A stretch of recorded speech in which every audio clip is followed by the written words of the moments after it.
you wanted the best, you've got the best podcast, the hottest podcast in the world.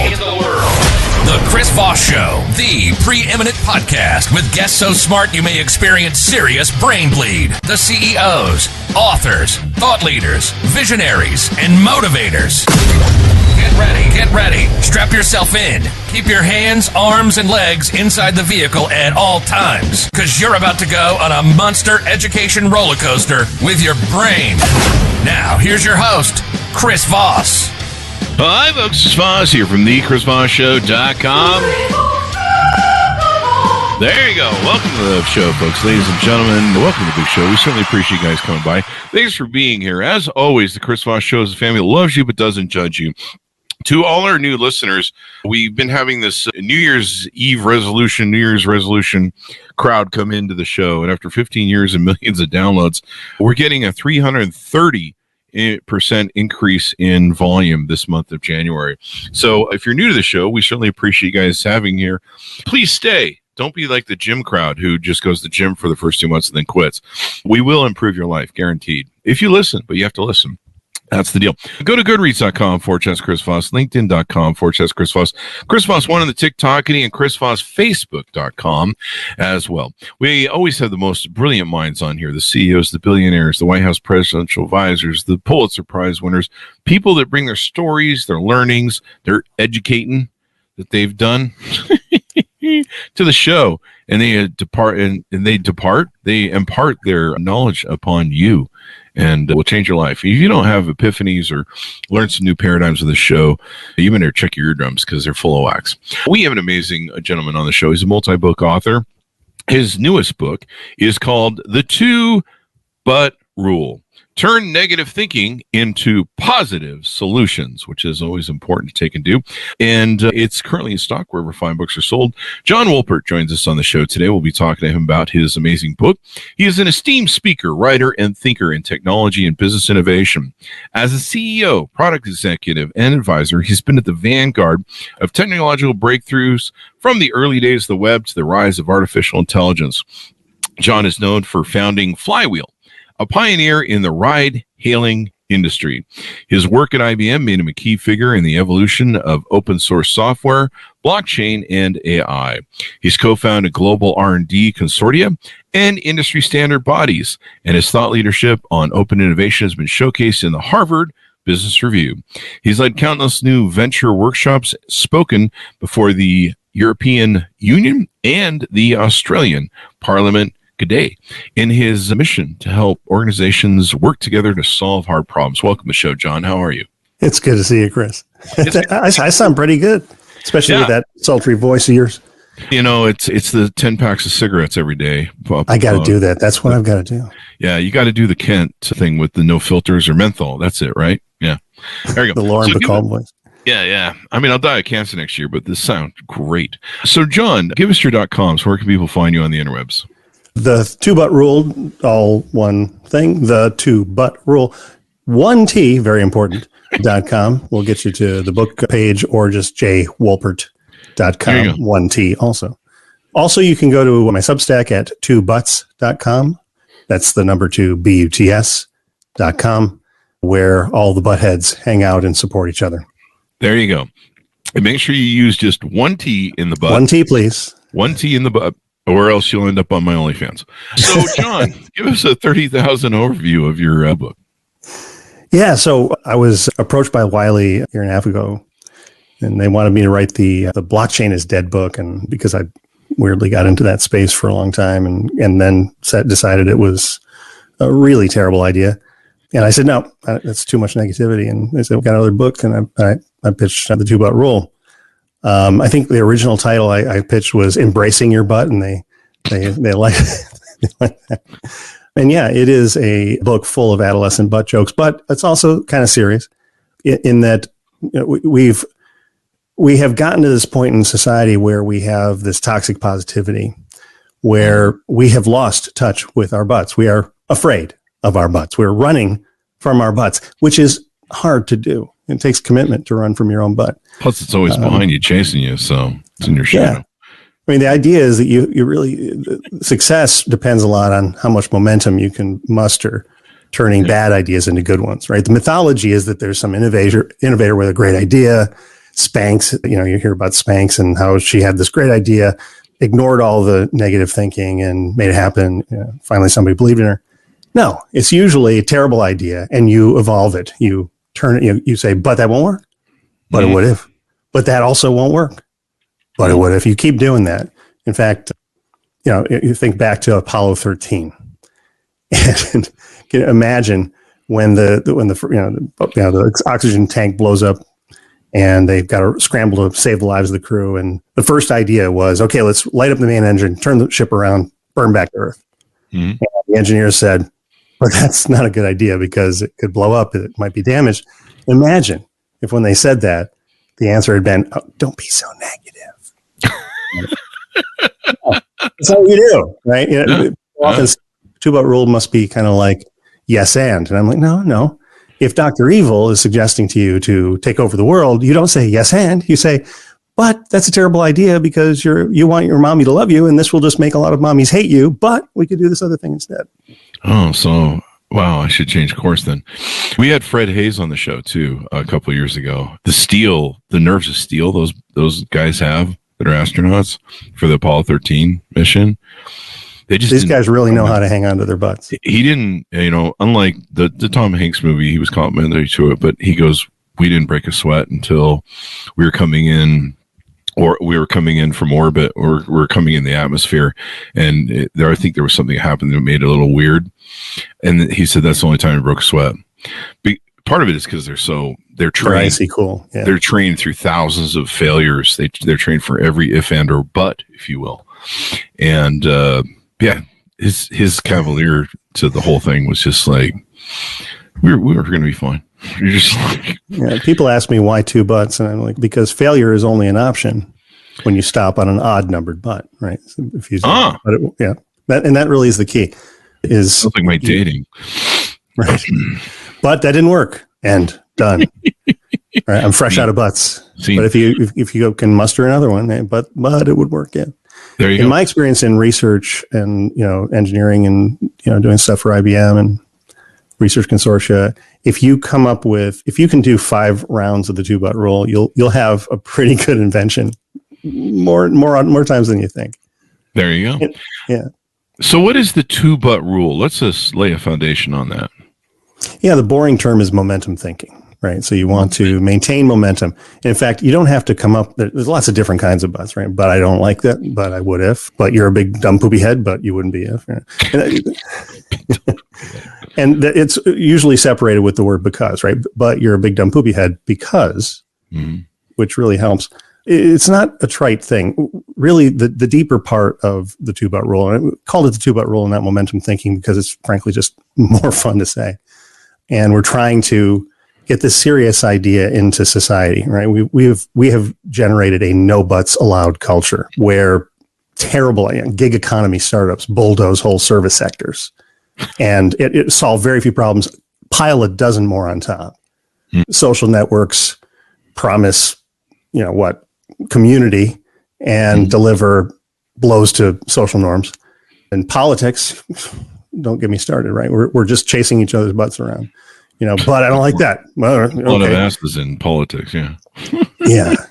So these are the products of a no buts allowed culture, right? But and the important thing, and this really, I think, one of my favorite quotes on the back of the book is from Jack Spear from NPR. And he says, I've read the book, and he did. He said, this needs to be read by both journalists and people in government to raise the level of discourse. Because the deep part of the book is about paying attention to the needs behind your intentions, right? So if you say, I want to do this, and if I think enough about why you want to do it, what you want to do is never as interesting or as important as why you want to do it, right? That's something I learned as a product person. If somebody says, I want a faster horse, you really want to listen to the word faster and why they want to go faster. Right, you can get to either a racing car or a Model T, depending on how you interpret what their real needs are. You want to honor those needs and then honor the objections you have to those needs. What motivates you to object to them? And then find a way to square those in a way that it's not just about compromise. In fact, compromise is a poor substitute to innovation, right? Compromise is like, here's a teeter-totter, a seesaw. You're only up when your friend's down. Or you're both compromised in the middle and you're going nowhere. Or you turn it into an airplane wing and you go up together, right? So the two-but rule is a way to get into that and to salvage a whole lot of very smart people who are getting written off, thrown out the door, or just generally ignored. They're pariahs, the buttheads, right? The people that say, but that won't work. Because nobody likes one butt guy, right? Nobody wants that, and they'll be kept around. The boss will keep them around until they overstep. But I got to think that the halls of mental health are filled with one butt guys. And we need to turn them into two butt guys, right? We don't want to silence them. They have good things to say. They're just giving you one butt. You need two. And ideally, in fact, this is the best advice I can give, is if you are a one butter and you're about to get fired, don't articulate your first butt until you have formulated your second. And I don't know if you're about you, but when I'm cutting in too quickly on a conversation or interrupting someone or throwing my butt out there, exposing my butt, I'm usually doing it because I'm afraid I'm going to forget what I wanted to say. It's very hard to forget what you want to say when you're formulating the second butt. And that gives you time. It slows you down and allows you to inject that insight at the right moment. You go from pariah to hero. So is the intent of the two-but rule to flip negative thinking into positive solutions? Should I approach something? There's a lot of negative Nancys in the world. You cite some things in your book, but doing whatever that business thing might be is too expensive, but that won't work. As an entrepreneur, you hear that a lot. That's not going to work. Is just asking two butts in a row going to fix the problem, or do you have to focus on the second butt being a positive step and then comparing the two? It's a very good question. First of all, I find that life is a chain of butts, right? And rarely just a single chain. You've really got to, usually it's, but that won't work. Well, we could try this, but that also won't work. We could try this. And sometimes you can't come up with a good second butt. And there's a chapter in the book called Elon Musk's Fuzzy Butt, which is one of my favorites. Next to my favorite chapter is Playing with Your Butt. It's just hilarious. As long as there's no pictures of Elon, that's fine. Elon's butt. No, fair. Okay. But in seriousness, Elon and people like him really know how to tackle a problem and they don't just gnaw on it like a dog with a bone. They also know how to maintain momentum. They're always bringing that second butt, no matter how crazy or silly it is. And a silly butt will get you out of a second butt doesn't have to be a particularly good butt. I was running an innovation incubator once, one of the biggest ones in history for IBM. And we were given this really gnarly problem to solve. And this new hire steps right up and says, "What if we?" And an engineer on the team didn't waste any time. He's like, "But that won't work." Boom. Wow. And I had just come off of this. I had just come off of a tour with an innovation consulting firm, fancy one in San Francisco. And there was somebody there that was always saying, but the butt, always bring two butts. Changed my life. And I said to this guy, I'm like, "But it would work if," and he rolls his eyes at me and he goes, "It would work if gravity was different." And sure enough, a second later, another engineer went, wait a minute. And that led to a project, generated a couple patents and got the attention of the top brass of the company. Wow. It was a good result. They maintain momentum. You don't have to come up with a particularly good second butt. Sometimes a stupid, silly, crazy, fuzzy butt will get you to a place that you weren't expecting. This is why, as a man, I have a very fuzzy butt. Yes. Fuzzy everywhere, actually. But you wouldn't if you shaved. I mean, I'm not that kind of guy. I don't know what that means. You can just roll with that joke, folks. So discuss why toxic positivity and blind optimism can be just as harmful as constant naysaying. I think it's toxic positivity is a pretty charged and overloaded term these days. So I'll dodge that and call it culture of avoidance. Right? We're really running away from even inside our own minds, right? It's very hard not to, when you have a negative thought, we're taught to run away from it. Don't want to be negative. What we need to do is embrace that. We got to look at it and go, hey, buddy, hey, negative thought. I'm your buddy. I'm here for you. And that allows you the mental stamina to unpack that and say, okay, what's going on with you? Let's see what we can do about that, right? So toxic positivity is just the team version of that, I think.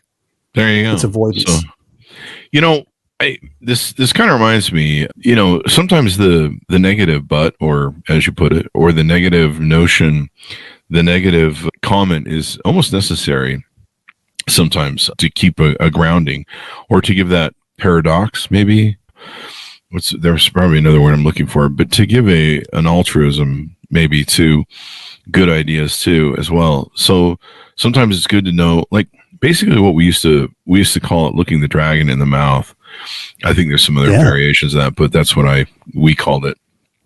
And one of the things we do is we sit down with whatever ideas we're working on, and we try and flush out all the negative aspects of it and decide whether we could live with the downside of the risks that we were taking. And if we could mitigate those risks by analyzing them or understanding what the downsides was, if we failed, it would propel us much better, partially because we looked the dragon in the mouth and said, we really don't want to get eaten or burned today.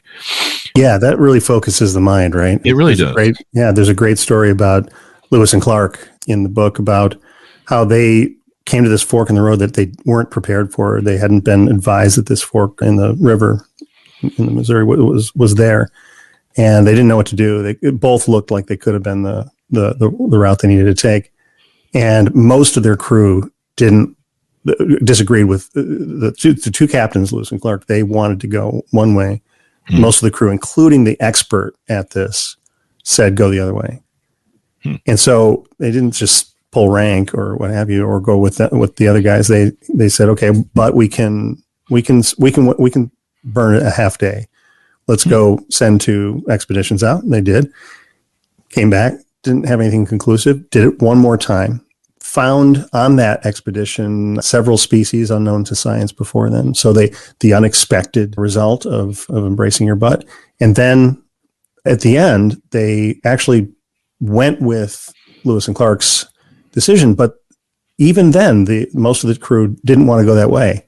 But because they had honored the perspective of the crew and took the time, the crew did not resist. They had a party the night that they set out, and they went happily. So and even then they were like, but we can also send a scouting party overland to shorten the track back if we have to, if we're wrong. So you see it's not, if somebody wants to go left and you want to go right, you could say, but I don't want to go left, but we could go right. And that's really not a good example of the 2-but rule, but if you apply a silly but, you say, but if we grew giant legs and went left and right together, at least you're signaling that you're going to do it together. And that might take you somewhere. There you go. So what are some step-by-step strategies for transforming momentum-killing objections into innovation rocket fuel?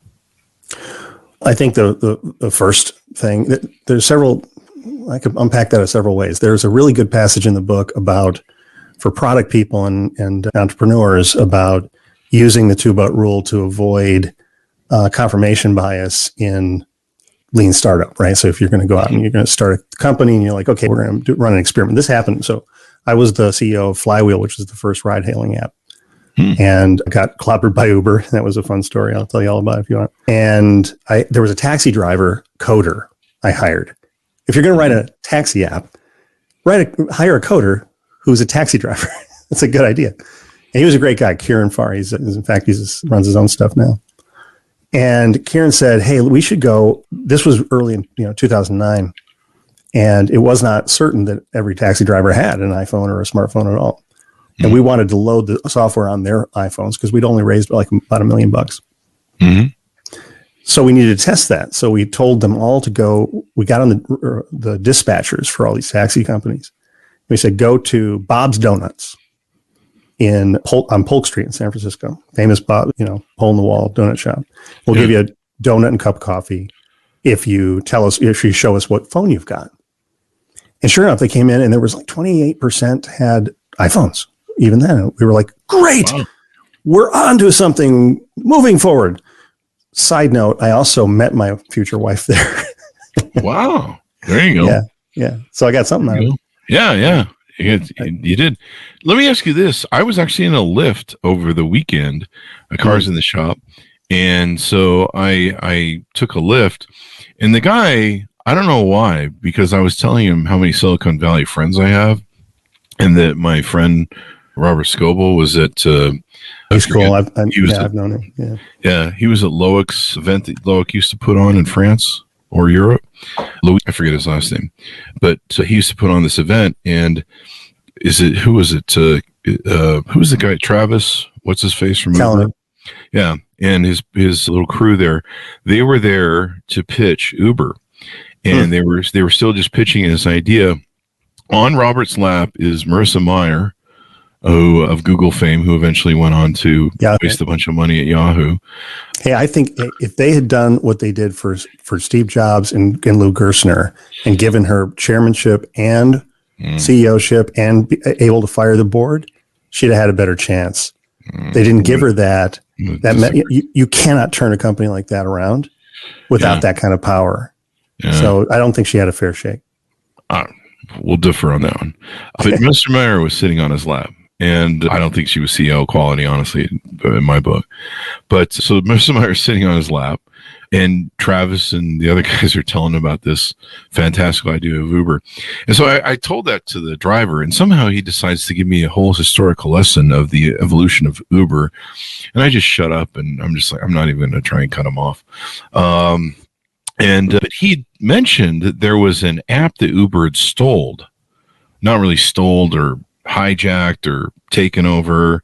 He's like, somebody had the Uber idea first with the app, and then Uber took it. We did.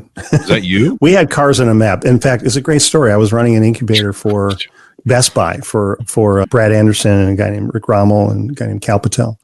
And the idea was Brad Anderson wanted every budding entrepreneur to start their career at a Best Buy, learning customer centricity and stuff. So we would give them $50,000 and a team of 3 or 4, put them in LA for 9 weeks, and they could prove out their idea.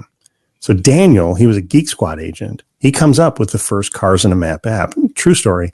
His idea was to do it for Geek Squad cars, so you could see them coming to deliver your TV or something. And they quickly discovered that was a bad idea in 2008. So they pivoted. So they go out to a party one night, and it's in LA, and they all come back complaining about how they could never find a cab in LA. They're like, they're everywhere, but you can never spot one because they're out of sight and out of mind. And somebody went, wait a minute, and said, wouldn't it be cabulous if we did that for cabs?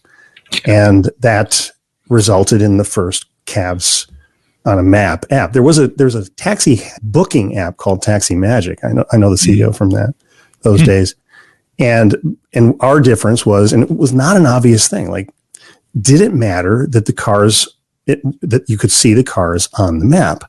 So again, we went out and did Lean Startup and walked up to people with a completely fake app that we wrote in 2 days and showed them cars driving around the map. We'd walk into the Transamerica building and go, hey, you need a ride home? Check this out. And if they tried to get their smartphone out of their pocket and download the app, then we would mark that, and we'd give them then we'd tell them it was fake and give them a coupon to get a hot dog or something, and say, hey, it's fake, but thank you. Thanks. And that gave us great data. Now, in both of those tests that I just told you about, we validated the idea, but we were not.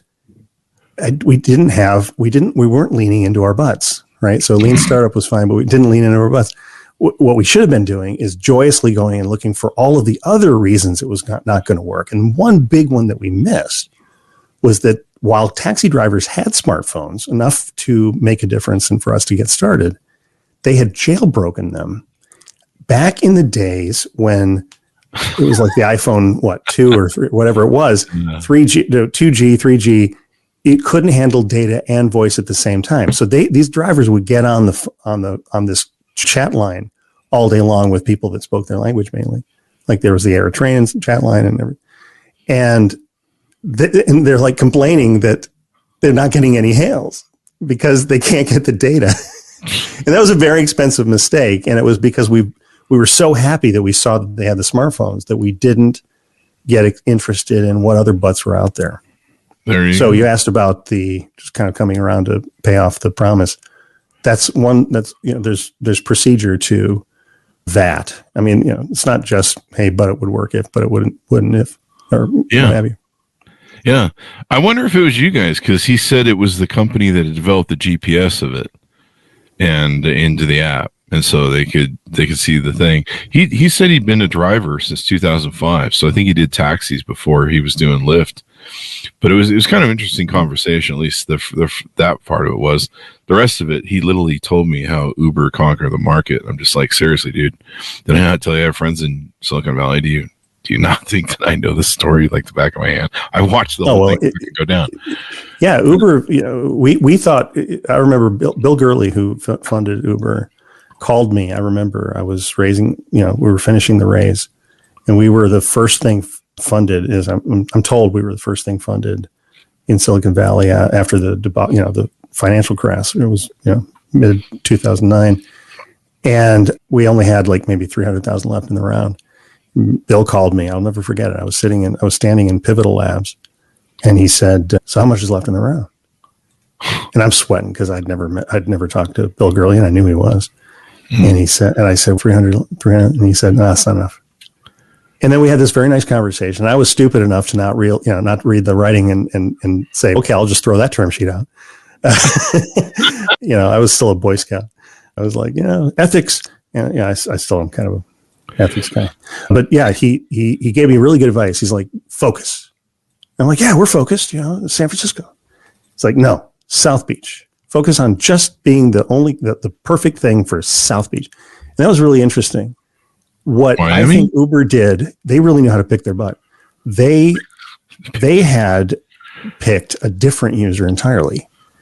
My read of it, and I was pretty up close and personal with this, so I think this is true.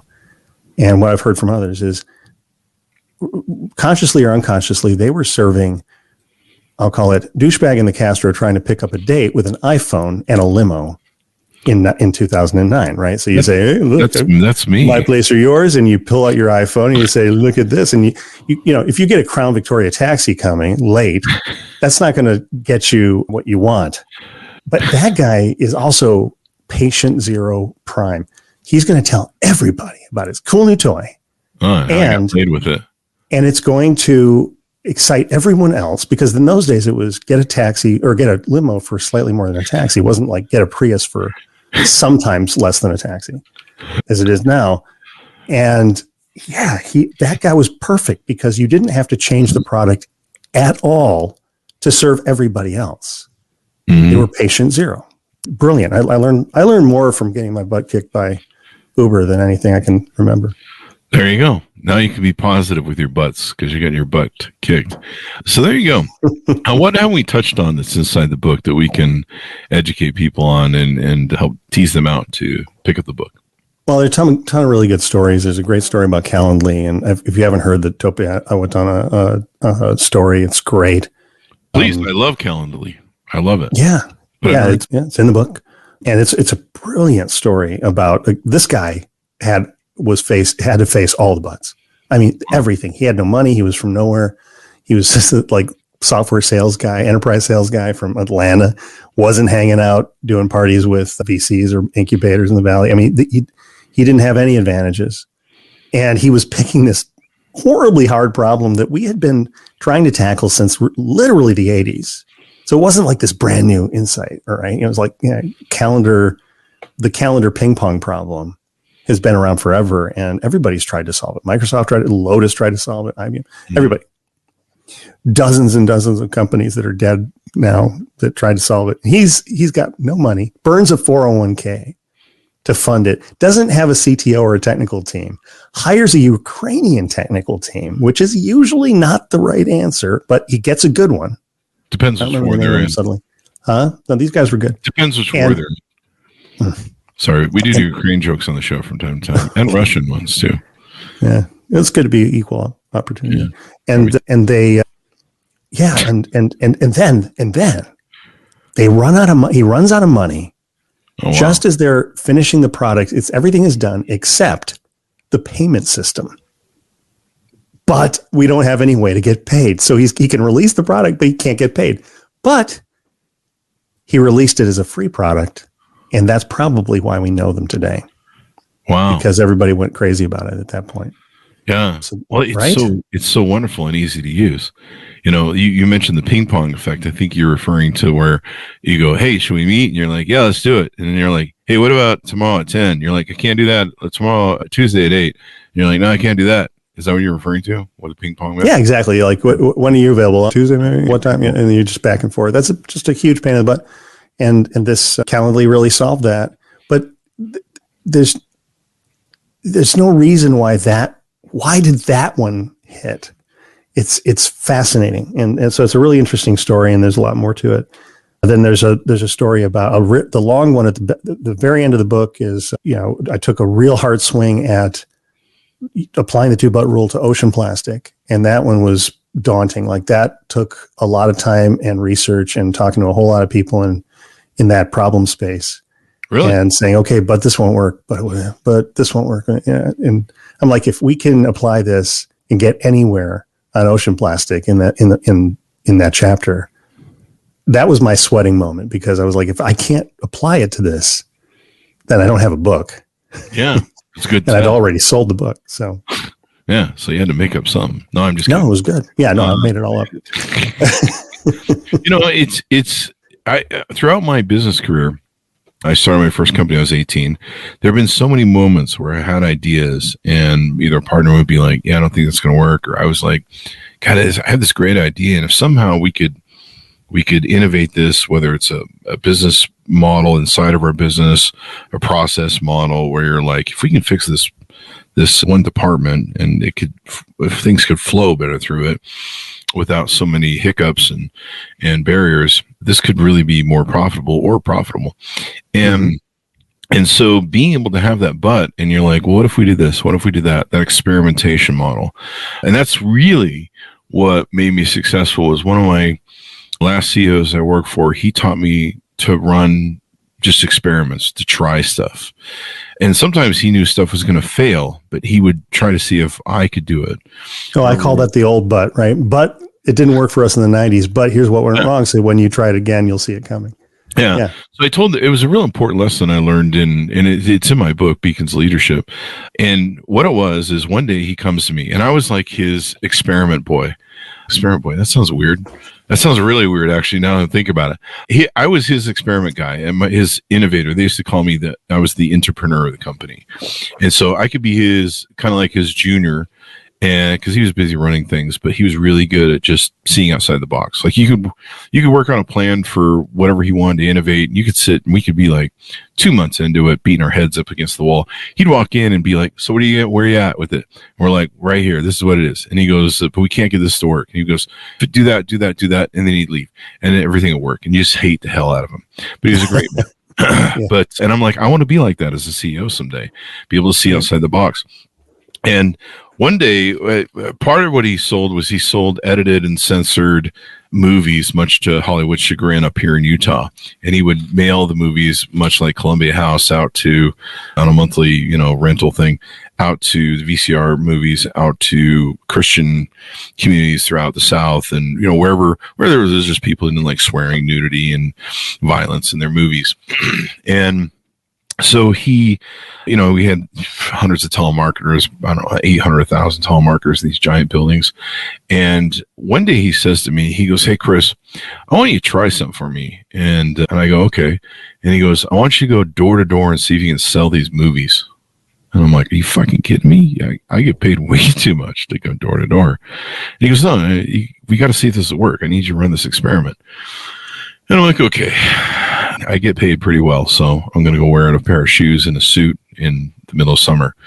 So I did that for 2 days. I literally went door to door, and I was dressed up pretty nice, and no one answered the door or come to the door. And this is the 90s, so there are people still at home, but almost no one would open the door and talk to me. I don't know. Maybe I don't know if I overdressed because they have Mormon missionaries that run around here. Maybe everyone just thought I was a Mormon missionary.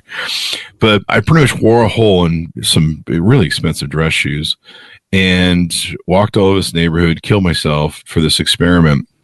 I remember coming back to the office and I said, he goes, how'd it go? I go, dude, I might have like 3 doors open for me. I can't sell anything because I can't get the doors open. And I knocked. I showed him the neighborhoods that I worked, and we diversified it. And I'm like, dude, this doesn't work.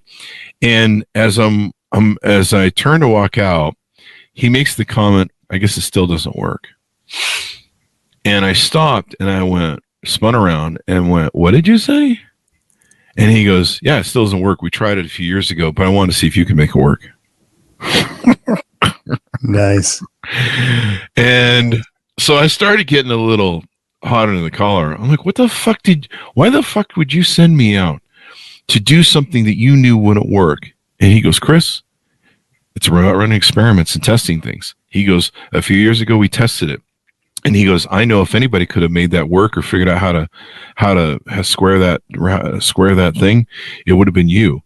And so basically what we learned is it still doesn't work. So sometimes market conditions change. Sometimes things change in the environment or buyers things. And so we need to test it. And I know with my confidence in you that if it would have worked, you would have figured out a way. So if it doesn't work, and there you go. Maybe we'll test it in a few more years.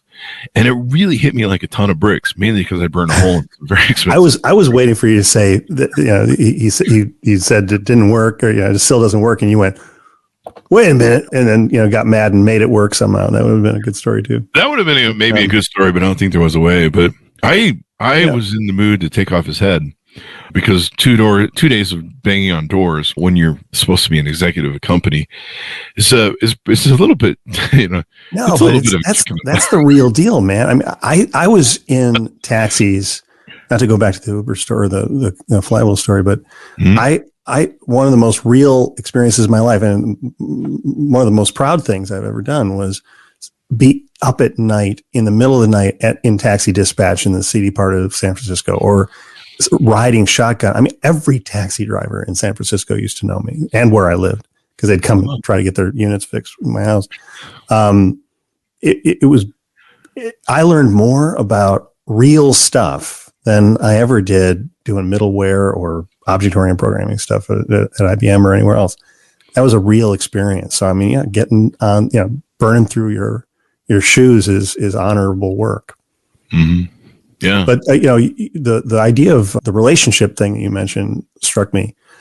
I think more than any reason why I spent a year writing about butts was, I think we need to foster this culture of two-buttism, because if you're going to say, but that doesn't work, your team, you need a team that knows that you're going to come up with a second butt shortly, so that they let you get your first one out.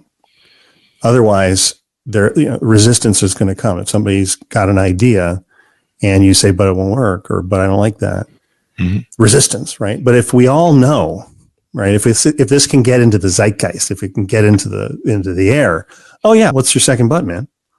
Then it's fine, right? Then we've defused that problem, and we don't have to have the positivity police running around going, no killer phrases, whenever you're brainstorming. So that's, I think, a big reason I wrote the book.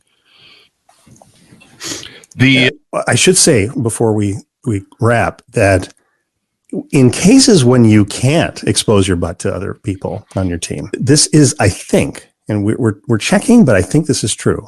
I'll make the claim that the two-butt rule is the first, big idea book that launched from a major publisher, hit Barnes & Noble on the same day that the GPT on OpenAI launched as a companion. So you can go to jwolpert.com/2bgpt, number 2 GPT, number 2b GPT, and you'll find the two-butt rule GPT, and you can say, this is my intention, this is what I want to do, and it'll start going, but that won't work, but it would if, and you can elaborate from there. People are going bananas over this thing.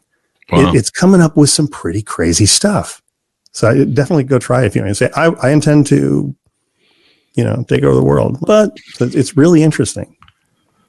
Yeah. I think, so many entrepreneurs, they get shut down. No, that'll never work. No, don't waste your time being an entrepreneur. No, don't develop that product. But you'll just fail, but you'll lose a lot of money, but you'll, 99% of businesses fail, blah, blah, blah, blah, blah. And the great thing about entrepreneurs is they go to that second but. They go, but what if, what if, you can make this work? What if you can change the world? What if you can move mountains? What if you can put a dent in the universe? And I think you need a butt that never runs out of gas. Exactly. And some money and some luck.